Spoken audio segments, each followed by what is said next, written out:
মনীষা আর মনীষা রান্নাঘরে তোমাদেরকে অনেক অনেক অনেক স্বাগত।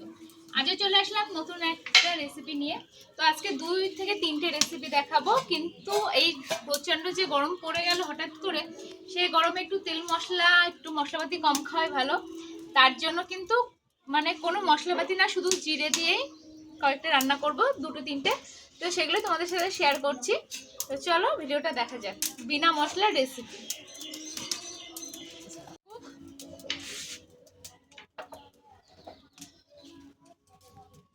প্রথমে কড়াইতে আমি তেল দিয়ে দিলাম, এই কড়াইটাতেও তেল দিয়ে দিলাম।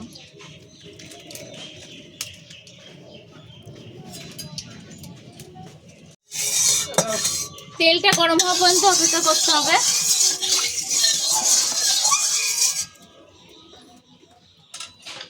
প্রথমে কড়াইতে শুকনো লঙ্কা ফোড়ন দিয়ে দিলাম। শুকনো লঙ্কা ফোড়ন দিয়ে এবার কিন্তু আমি দিয়ে দেবো এই যে পটলগুলো। আজকে কিন্তু এটা পটল ভাজা হবে।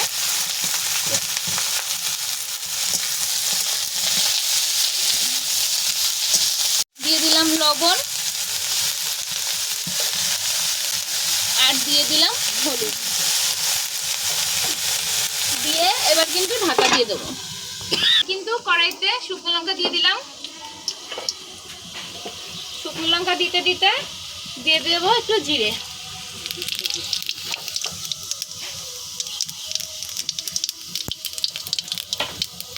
জিরেটা দিয়ে এবার দিয়ে দেবো এই যে ঝিঙে,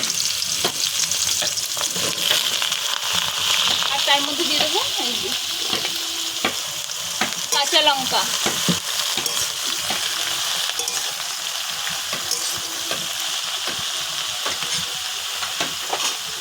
এবার দিয়ে দেবো লবণ, তারপর দিয়ে দেবো হলুদ। আর এদিকে কিন্তু আমার ঠাম্মা সবকিছু কেটে দিচ্ছে। এই যে সবকিছু সবজি ঠাম্মাই কেটে দিয়েছে আগে থেকে, সেই সবগুলো তোমাদের সাথে শেয়ার করতে পারিনি। ঠাম্মা কিন্তু আগে সবকিছু কেটে রেখে দিয়েছিল, জানে আজকে এগুলো রান্না হবে। আর এখন কিন্তু পালং শাকের জন্য বেগুন কাটছে। একদম কম মশলা আজকে পালং শাকও রান্না করা হবে, সেটাও তোমাদের সাথে শেয়ার করব। এই জন্য পুরো ভিডিওটা দেখতে হবে।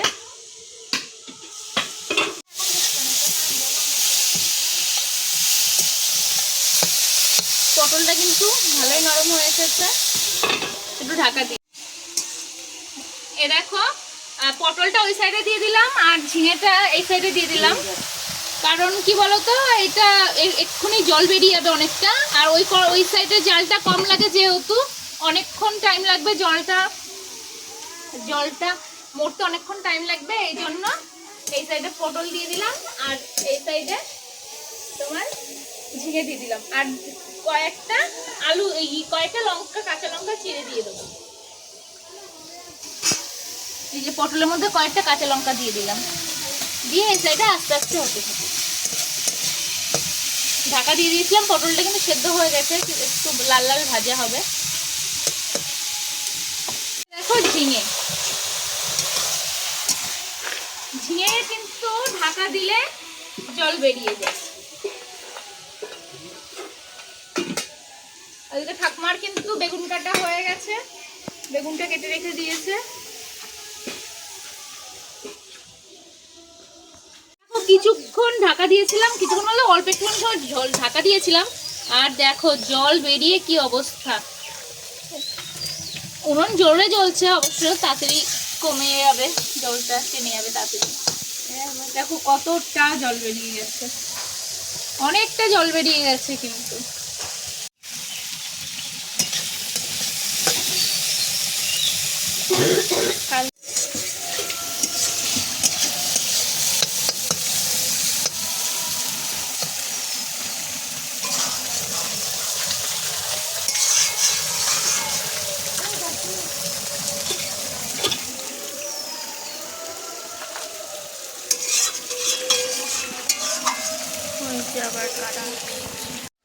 এবার কিন্তু একটু অল্প করে চিনি দিয়ে দিচ্ছি,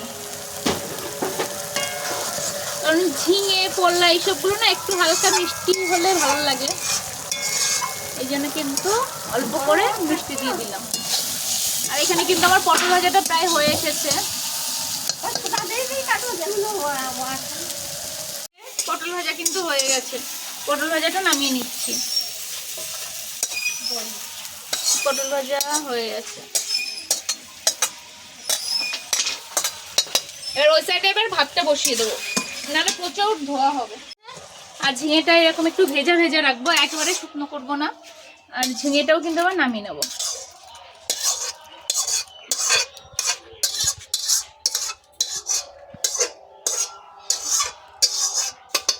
কোনো মশলাই নেই,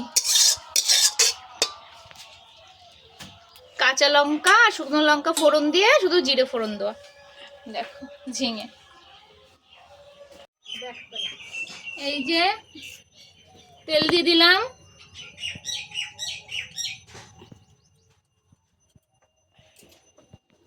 তেলটা গরম হয়ে গেছে, এবার কিন্তু আমি দিয়ে দেবো এই যে বড়ি, কুমড়ো বড়ি। এই বড়িগুলো কিন্তু একদম বাড়িতে তৈরি করা। দেখো আমার মা কিন্তু বানিয়েছে এই কুমড়ো বড়িগুলো। কুমড়ো বড়িগুলো লাল লাল করে ভেজে নেবো।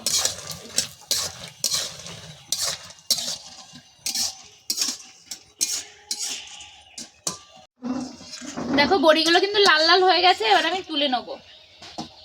সমস্ত বড়িগুলো তুলে নেবো আস্তে আস্তে।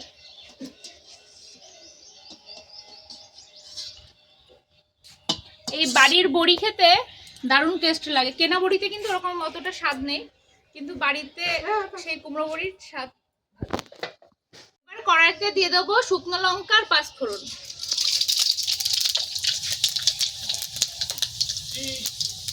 এবার কিন্তু কেটে রাখা আলুগুলো দিয়ে দেবো।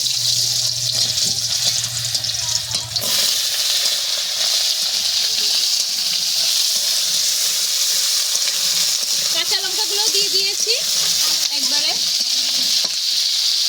এবার দিয়ে দেবো একটু লবণ।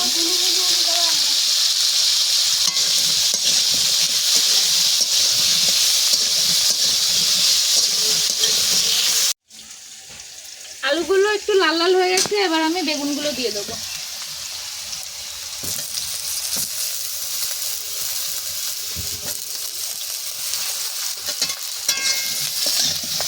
গরমের ভাব চলে এসছে, তাই কি পালং শাক কিন্তু এখনো পাওয়া যাচ্ছে। এখন সবকিছুই সারা বছরই পাওয়া যায়। এবার একটু দিয়ে দেবো হলুদ।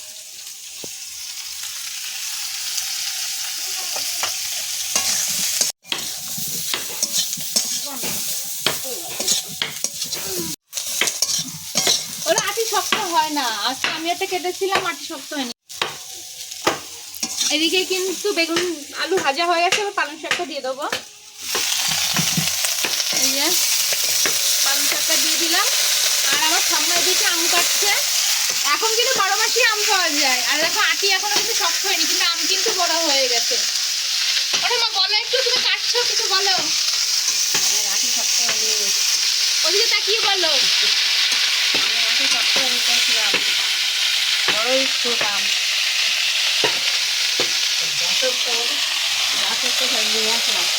একটু লবণ দিয়ে দিলাম, দিয়ে একটু ঢাকা দিয়ে দেবো। বল আমার ঠাম্মা দেখো আম কাটছে।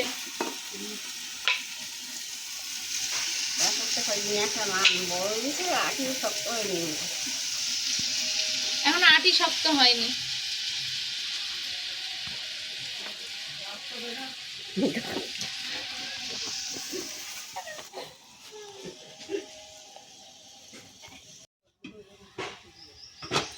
এইদিকে দেখো পালং শাকটা কতটা কমে গেছে, দেখেছো? পুরো কমে গেছে। আলুগুলো কিন্তু সেদ্ধ হয়ে গেছে, বেগুনও সেদ্ধ হয়ে গেছে। এবার আমি দিয়ে দেবো এই যে তখন ভেজে রেখেছিলাম যে বড়ি, এই বড়িগুলো কিন্তু দিয়ে দেবো। নাকে মুখে লঙ্কা লেগেছে, জ্বালা করছে পুরো। এটা দিয়ে একটু নেড়ে নেবো। আর এটা কিন্তু মাখা মাখা হবে না, এটা একটু ঝোল ঝোল করবো। এই জন্য একটু অল্প করে জল দিয়ে দেবো।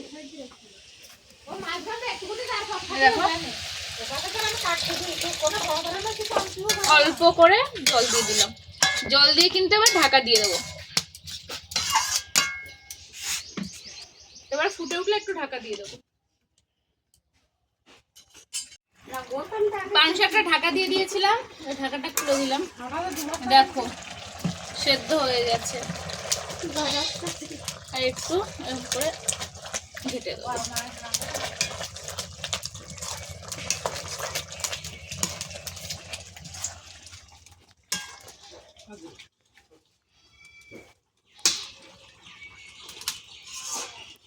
আর এইদিকে দেখো সবাই ঠাকুরনগর মেলা থেকে জিলাপি এনেছে, সেই জিলাপি এখন সবাই বসে খাচ্ছে। আর এইদিকে আমি রান্না করছি।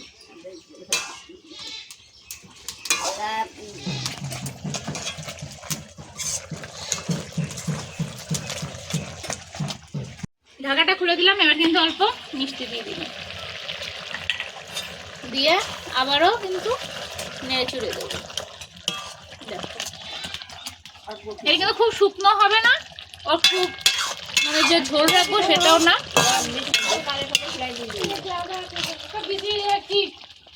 এরকমই থাকবে।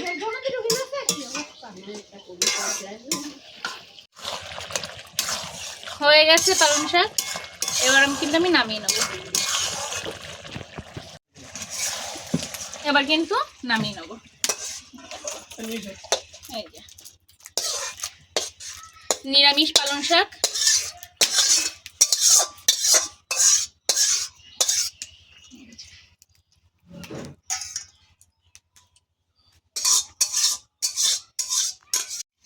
আজকে যে তিনটে রেসিপি দেখালাম তিনটে কিন্তু কোনো মশলা ব্যবহার করা নেই এখানে, আর এটাতে শুধু পাঁচফোড়ন ফোড়ন দেওয়া, কোনোটাতেই কোনো মানে গুঁড়ো মশলা বলো ভাজা মশলা বলো কোনো মশলা ব্যবহার করিনি। গরমের দিনে কিন্তু এরকম তরকারি খাওয়া খুব উপকার। আর যেহেতু আমাদের এই বাড়িতে নিরামিষ রান্না বান্না হচ্ছে চৈত্র মাসটা, এই জন্য সবকিছু নিরামিষ রান্না করলাম তিনটে। আর যদি তোমাদের ভিডিওগুলো ভালো লেগে থাকে প্লিজ লাইক কমেন্ট শেয়ার করো, আর যারা সাবস্ক্রাইব করোনি প্লিজ সাবস্ক্রাইব করে দিও। তো টাটা সবাইকে।